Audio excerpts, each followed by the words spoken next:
નમસ્કાર મિત્રો, આજનો આપણો ચેપ્ટર છે ચેપ્ટર નંબર 5, જેનું નામ છે પારગમ્યતા અને અંતઃશ્રવણ. જે આપણે લેક્ચરમાં થિયરી શીખી ગયા, આજે શીખીશું તેના એક્ઝામ્પલ. તો શરૂઆત કરીશું એક્ઝામ્પલ નંબર 1થી. તો આપણને અહીં આપેલું છે કે પારગમ્યતા શોધવા માટે લીધેલ માટીના નમૂનાની વિગતો નીચે પ્રમાણે છે. કે પારગમ્યતા આપણે શોધવી હોય તો તેના માટે માટીનો નમૂનો આપણે સેમ્પલ લીધો છે ટેસ્ટ માટે, જેમાં અહીંયા તેના રીડિંગ આપણને આપેલા છે. તો નંબર 1 છે માટીના નમૂનાનો વ્યાસ કે જે 10 સેન્ટીમીટર છે. પછી સેકન્ડ છે સ્ટેન્ડ પાઇપનો વ્યાસ જે 1.2 સેન્ટીમીટર છે. માટીના નમૂનાની લંબાઈ છે 12.6 સેન્ટીમીટર.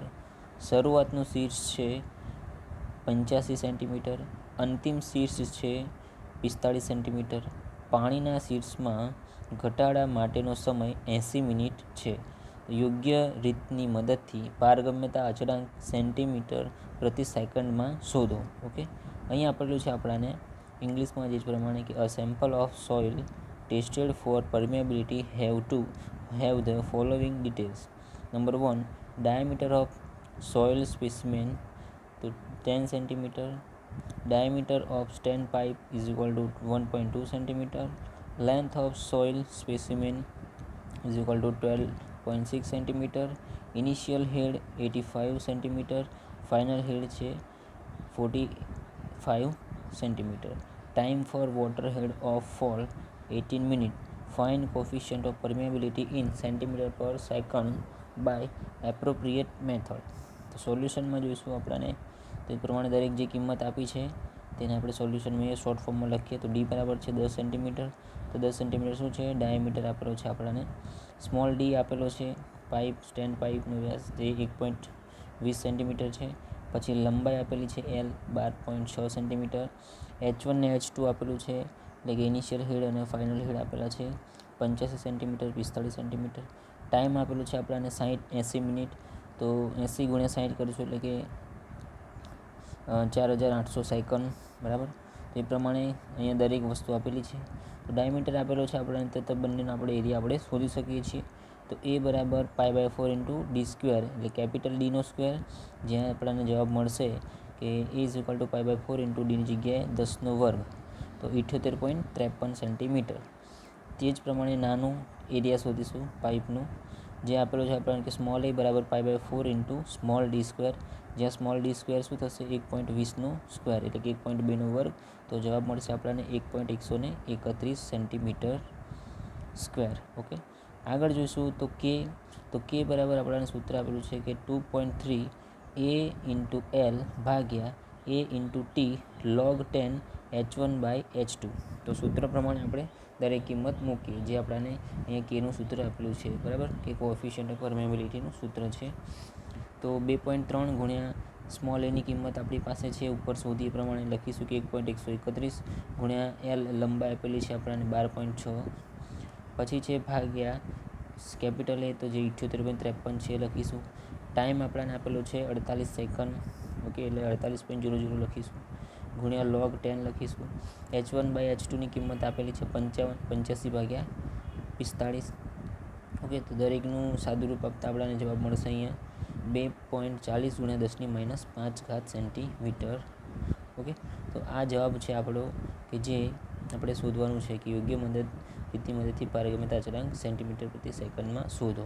તો આપણને કે બરાબર આ જવાબ અહીંયા મળશે. ઓકે, તમને સમજ પડી ગઈ હશે. નેક્સ્ટ આગળ જોઈએ સેકન્ડ નંબરનો એક્ઝામ્પલ, જેમાં પણ આપણને અહીંયા કિંમત આપેલી છે કે માટીની પારગમ્યતા શોધવા માટેના અચળ શીર્ષ પારગમ્ય ટેસ્ટ દરમિયાન નીચે મુજબના અવલોકનો નોંધવામાં આવ્યા હતા. માટીની પારગમ્યતા ગુણાંક શોધો.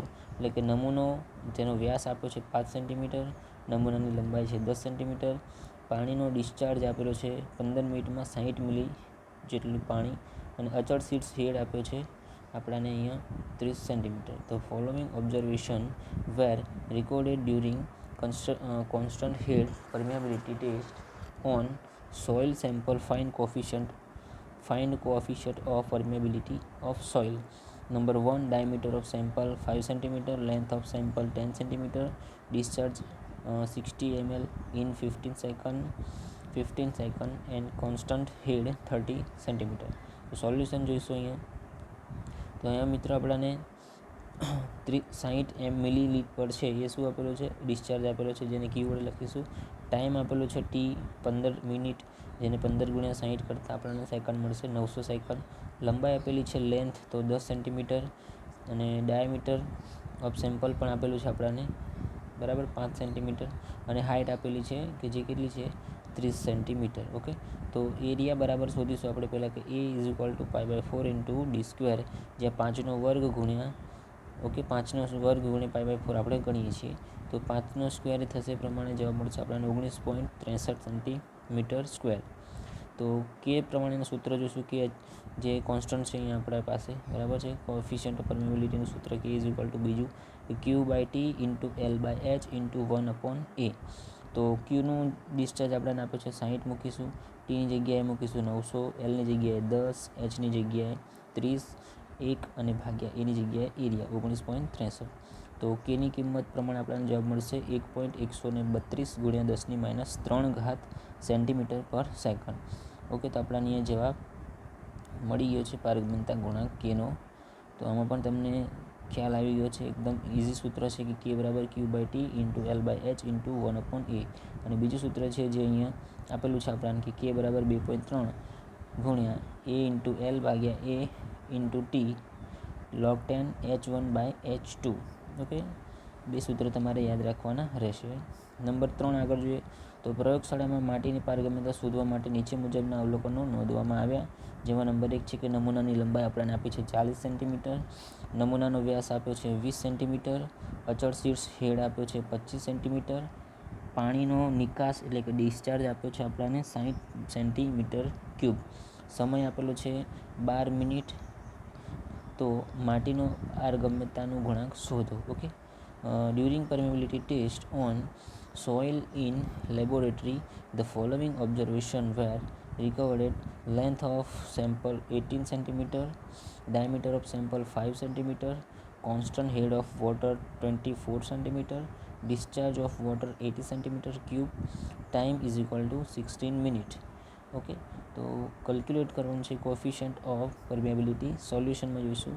ડિસ્ચાર્જ આપેલો છે આપણને ક્યુ, તો ક્યુ બરાબર 80 સેન્ટીમીટર ક્યુબ. ટાઈમ લિમિટ છે આપણી પાસે 16 મિનિટ, 16 × 60 કરતાં એટલે 16 × 60 કરતાં આપણને જવાબ મળશે 96, ઓકે 0, એટલે કે 960 સેકન્ડ. લંબાઈ આપેલી છે 18 સેન્ટીમીટર, હાઇટ આપી છે 24 સેન્ટીમીટર, સ્મોલ ડી આપેલો છે 5 સેન્ટીમીટર. તો એરિયા શોધી કાઢશું આપણે કે π/4 × d², જ્યાં 19.63 સેન્ટીમીટર સ્ક્વેર મળે છે. સૂત્ર પ્રમાણે મૂકીએ તો સૂત્ર જોઈશું કે small k is equal two Q/T × L/H × 1/A, જેમાં કે small k is equal two શું થશે? કેપિટલ Q ભાગ્યા small T into capital L ભાગ્યા સ્મોલ h ઇન્ટુ 1/A. તો દરેકની કિંમત મૂકતા ક્યુની કિંમત 80, ટીની કિંમત 960, એલની કિંમત 18, એચની કિંમત 24 અને એની કિંમત 19.63. તો જવાબ આપણને અહીંયા મળે છે 3.18 × 10⁻³ સેન્ટીમીટર સ્ક્વેર. ઓકે, તો આ પણ જવાબ મળી ગયો આપણને કે તેનો પારગમ્યતા ગુણાંક છે. ઓકે, લાસ્ટ એક્ઝામ્પલ જોઈ લઈએ જ પ્રમાણે. તો ઘટતા શીર્ષના પરીક્ષણ દરમિયાન નીચેના અવલોકનો મેળવવામાં આવ્યા છે, જેમાં નંબર 1 છે કે માટીના નમૂનાનો વ્યાસ 100 મિલી છે. પછી છે પાણીના નમૂનાની લંબાઈ આપી છે આપણને 125 મિલી. પછી શરૂઆતમાં પાણીનું શીર્ષ જે 120 મિલી છે, અંતમાં પાણીનું શીર્ષ છે આપ્યો છે 50 મિલી. સ્ટેન્ડ પાઇપનો વ્યાસ આપ્યો છે આપણને 12 મિલીમીટર. ઓકે, બધામાં મિલીમીટર આવશે, મિસ્ટેક, સોરી. તો પાણીના શીર્ષનો ઘટાડો સમયનો આપ્યો છે આપણને 250 સેકન્ડ. તો માટીના નમૂનાનો પારગમ્યતા અચળાંક શોધો. યોગ્ય એકમ શોધો. Following observation are made during the following head laboratory test. Diameter of soil specimen 100 mm. પછી છે length of the soil specimen 125 mm. Next, initial water head is equal to 120 mm. Number 4th, final water head is equal to 15 millimeter. Number 5, diameter of stand pipe is equal to 12 millimeter. And number 6, time for water head to fall is equal to 25 seconds. Calculate coefficient of permeability of soil sample in appropriate SI units. Okay, તો SI units પ્રમાણે આપણે અહીંયા શોધવાનું છે. તો સોલ્યુશનમાં જોઈશું D બરાબર આપણે છે 100 mm એટલે કે 10 સેન્ટીમીટર. એલ આપે છે 125 mm એટલે કે જે 12 સેન્ટીમીટર થશે. સ્મોલ ડી ડાયામીટર આપ્યો છે 12 મિલીમીટર એટલે કે 1.2 સેન્ટીમીટર. H1 આપેલો છે 120 mm એટલે કે 12 સેન્ટીમીટર. H2 આપેલા છે 50 mm એટલે કે 5 સેન્ટીમીટર. અને ટાઈમ લિમિટ આપી છે 250 સેકન્ડ. તો કેપિટલ એ અને સ્મોલ એ આપણને એરિયા મળી જશે કે π/4 × d². એ જ પ્રમાણે 10નો વર્ગ અને પેલામાં π/4 × સ્મોલ d² એટલે કે 1.2 તો કેપિટલ એ મળે છે આપણને 78.53 સેન્ટીમીટર સ્ક્વેર. સ્મોલ એ મળે છે 1.131 સેન્ટીમીટર સ્ક્વેર. તો કેનું સૂત્ર જોઈએ છે આપણને ખબર છે કે k = 2.3 * small a * capital L ભાગ્યા capital A * small t log 10 small h1/સ્મોલ h2. ઓકે, એ કે સ્મોલ h1 ભાગ્યા સ્મોલ h2. તો સૂત્ર પ્રમાણે દરેક કિંમત મૂકતા આપણને 2.3 ગુણ્યા સ્મોલ એની કિંમત છે આપણી પાસે જે ઉપર શોધી આપણે 1.131. ઓકે, ગુણ્યા એલની કિંમત છે 12.3. ઓકે સોરી 12.5 જે અહીંયા આપણને આપેલી છે. કેપિટલ એની કિંમત આપણે અહીં ઉપર જોઈશું કે 78.53 આપેલા છે એ લખી શકીએ.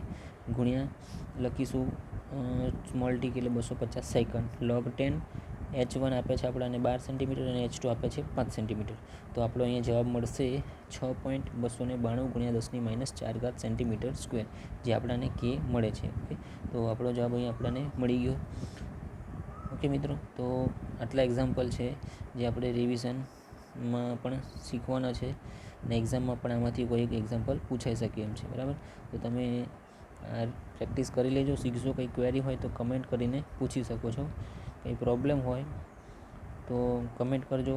ઓકે, તમે લેક્ચર શાંતિથી સાંભળ્યું એ માટે આપનો આભાર, ખૂબ ખૂબ આભાર. Thank you and sorry.